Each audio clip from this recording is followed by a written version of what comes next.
Alrighty, now we're on to week 127 of World War II, January 30th, 1942. Fortress Singapore stands alone. Let's dive in. But he is related to Rommel. Yeah, opposite sides, yeah? Look, Polish, German, Polish. Okay, German, Polish, Prussian. Polish, German.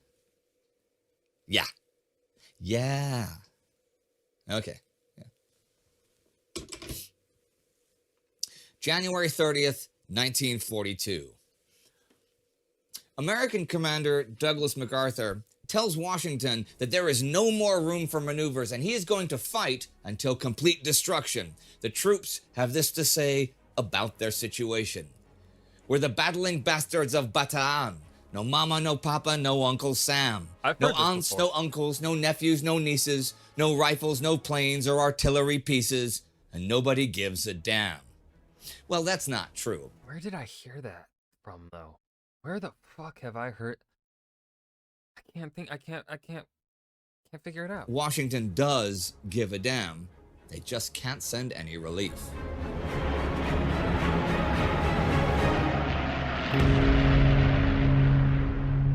I'm Indy Nidell. The palate cleanse will come after this video. This is World War II. Last week at a conference in a Berlin suburb, German leaders decided on their final solution to what they call the Jewish question. It involves murdering them. In North Africa, Erwin Rommel launched an offensive that took the Allies by surprise. The Soviets were advancing, but getting orders that took the generals by surprise. And in Southeast Asia, to no one's surprise, the Japanese continued their advances everywhere, as they do this week in the Philippines. On the 24th, the American and Filipino forces in Bataan Peninsula begin withdrawal from the Abu Qai defense line. That night, the Japanese land at Point Langoskayan, south of the American defenses. This is another attempt, like that of the 22nd, to cut the West Coast road. Fighting is fierce all week, but the Japanese are defeated by the end of the week. This is also part of the Battle of the Points. The Japanese have, though, thanks to the thick jungle, managed to form two pockets behind the Filipino-American lines. And fighting develops in the Battle of the Pockets as this week rolls along. From Battle of the Points to Battle of the Pockets? Okay. Good name. The big counterattack beginning the 29th. MacArthur's retreating forces reached the Pilar Bagak Road the 25th, but the Japanese close in by the 26th. They are losing faith, however, in a rapid conquest of Bataan, and soon pull back to a better defensive line of their own and ask Manila for reinforcements. But morale on the American and Filipino side is way worse, of course. They've not only had to pull back under constant bombardment, but malaria is rampant. MacArthur's headquarters and home is the Malinta Tunnel. Well, it's a tunnel complex on Corregidor, and the mood there is just grim, hence things like the POV me with cargo shorts at a convention after I just got my paycheck. Battle of the Pocket. Never go to a convention after paycheck day. If it lines up like that, do not go. Poem. Apparently, Frank Hewlett, the sole war correspondent there, wrote that poem, and the original... Though you buy one... Hold on. We gotta... we'll leave the brightness as it is. The exposure.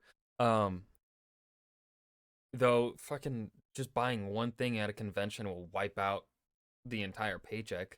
Things are so overpriced at convention, man.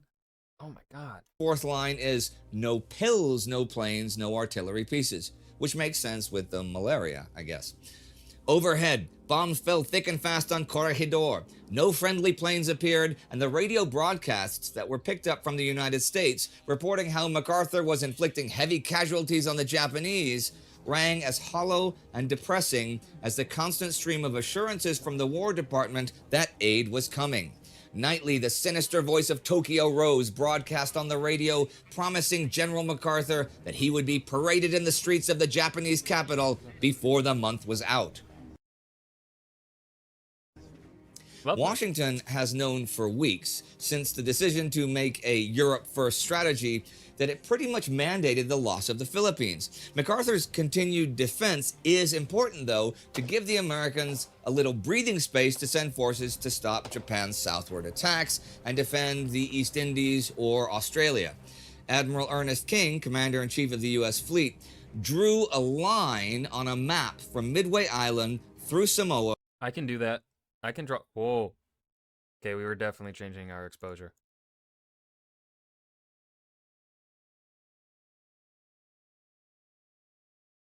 But here we go.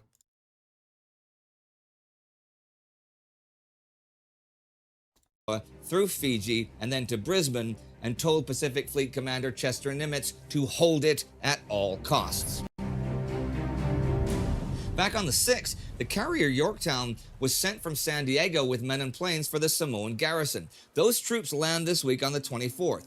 There's another convoy of 20,000 men sent to garrison New Caledonia in the New Hebrides. King is seriously concerned about threats to communications with Australia and New Zealand, and he orders Nimitz to send a heavy cruiser and the carrier Lexington, when it's available, to the Coral Sea to join the 2 Australian cruisers there under Admiral John Crace.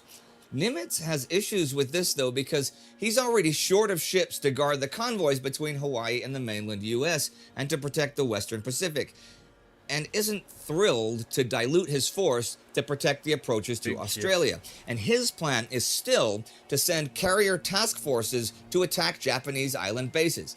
Even after the carrier Saratoga was torpedoed 2 weeks ago and has to be repaired, which takes away a quarter of his carrier strength, he's still going to do this. So on the 25th, both the Enterprise and Yorktown task forces head north to soon attack the Japanese in the Marshall and Makin Islands.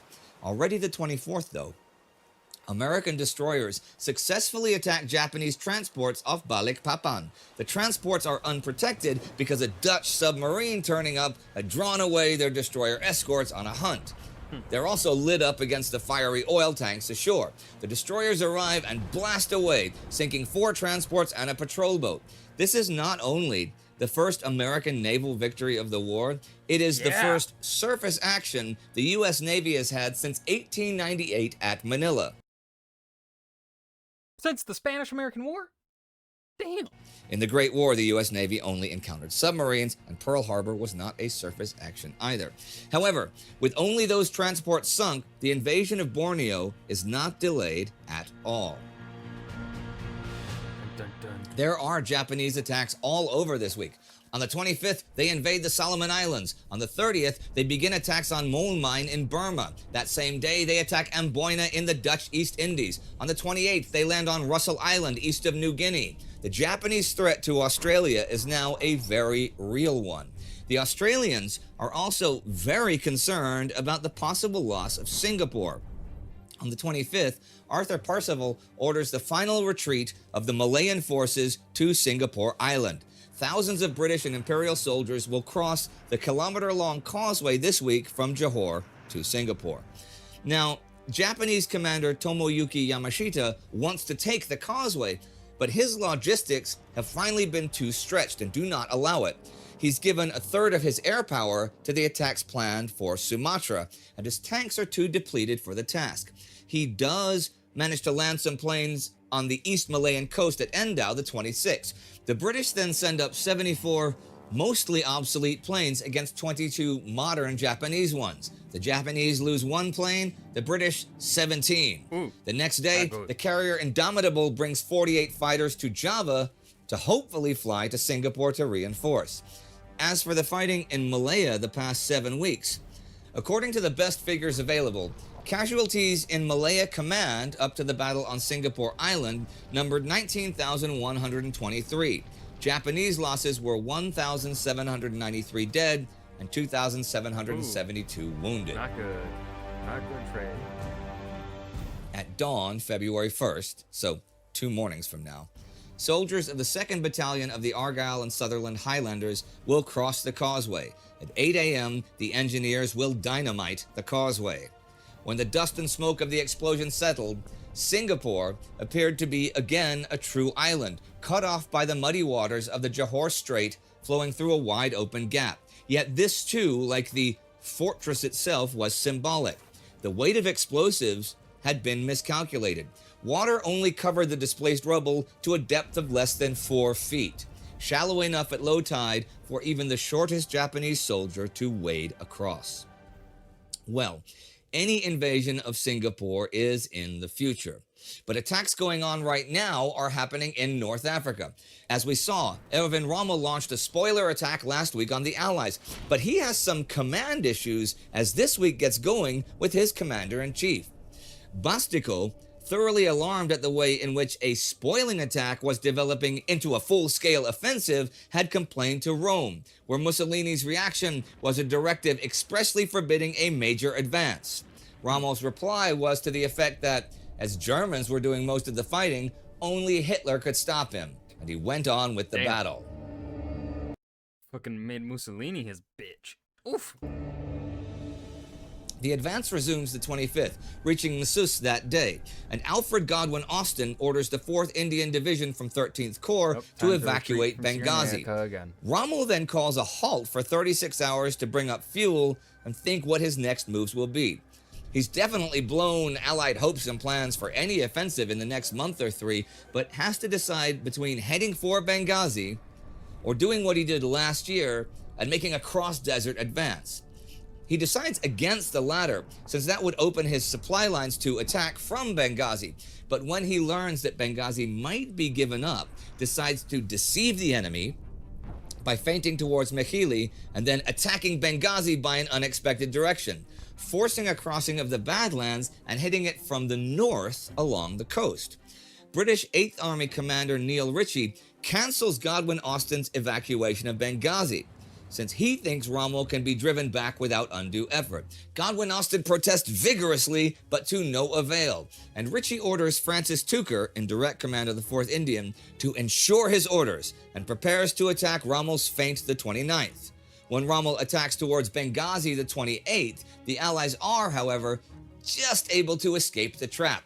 Benghazi falls the 29th, though Rommel is too short of fuel to pursue the enemy further. The Germans are on the defense, though, in the Soviet Union. Though, even after days and days of fighting, the vital railway at Sychovka stays in German hands. This week, the Red Cavalry is also unable to beat the German garrison at Vyazma.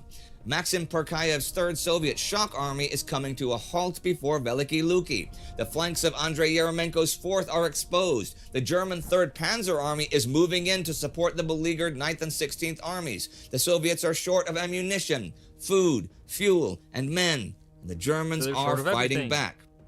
The temperature reaches its lowest point of the month on the 26th, minus 52 degrees Celsius. Fuck that. That's minus 65 Fahrenheit. Freedom units. Average January Not so freedom anymore. USA. temperatures near Moscow have been in the mid-minus 30s. That's on both scales. They converge at minus 40. But the Soviets are sending in more men by the skies, as they've done all month. On the 27th, 4th Corps drops paratroopers west of Vyazma. 476 of 638 men dropped reached their units. The next night, though, German bombers hit the Kaluga airfields where the 4th Corps operates from.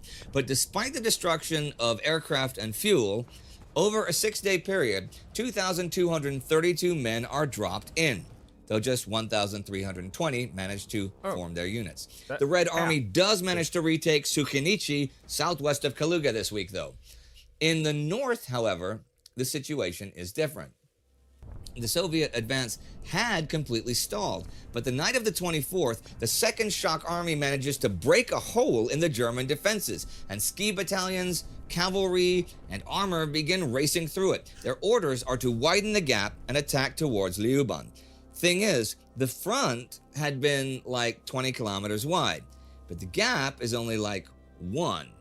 Front commander Kirill Meretskov thinks he's getting a new army from Stavka, but one doesn't turn up, and the German rear defenses are tenacious. But the Soviets keep powering through until the attack becomes a long line with exposed flanks and terrible supply and communications. On the 28th, General Krulev of Rear Services comes to get logistics in order. Once the 2nd Shock Army is through the gap, the 52nd and 59th Armies will have the job of widening it, driving from opposite ends down the Novgorod-Chudovo road. We'll see how that goes. On the 24th, Semyon Timoshenko explains his plans for the far south to Stavka. The 57th and 37th Armies would continue to try to break through, now with the 9th Army as well. But he would also try to outflank and take Kharkov from the south and southwest. Stavka wants him to take the west bank of the Dnieper as well, and to also drive south to a position west of Mariupol. They actually give him some decent reinforcements to do this. No way. On the 26th, his forces reach the Orel River. The 27th, they capture Lozovaya, but no real headway is made against the German stronghold of Kharkov. And here are some notes to end the week. On the 25th, Thailand declares war on the United States and Britain. On the 26th, the first U.S. troops arrive in Ulster. Irish Prime Minister Eamon de Valera protests vigorously. Also that day, a Pearl Harbor Board of Inquiry released their findings. Admiral Husband Kimmel and General Walter Short are charged with dereliction of duty. On the 29th, Britain and the USSR sign an alliance with Iran. On the 30th, Adolf Hitler speaks again at the Sportspalast and tells the Jews of the world he's going to annihilate them. Jesus Christ. He also blames German failures in the USSR on the weather. This date is the 9th anniversary of his rise to power. And the week comes to an end, with an American retreat in the Philippines and an American attack at sea, with German advances in North Africa, but then a halt to consolidate, Soviet successes and failures in the USSR, and ever more Japanese conquests in ever more nations. They're really closing in on Singapore. And if it should fall, this is the major British base in the whole region, a top prize and a huge black eye for the British, and a great jumping off point for attacks on the Dutch East Indies and points beyond. The Japanese had far fewer forces attacking Malaya than the defenders had 7 weeks ago, and they've still advanced down the whole peninsula. Should Singapore fall, can anything stop the Japanese? Are you asking me? To find out the answer, ahead of the pack, join the Time Ghost Army and that was week 127 of World War II, January 30th, 1942. Fortress Singapore stands alone, and there is really nothing to say at the end of this episode. There wasn't much happening. So, yeah.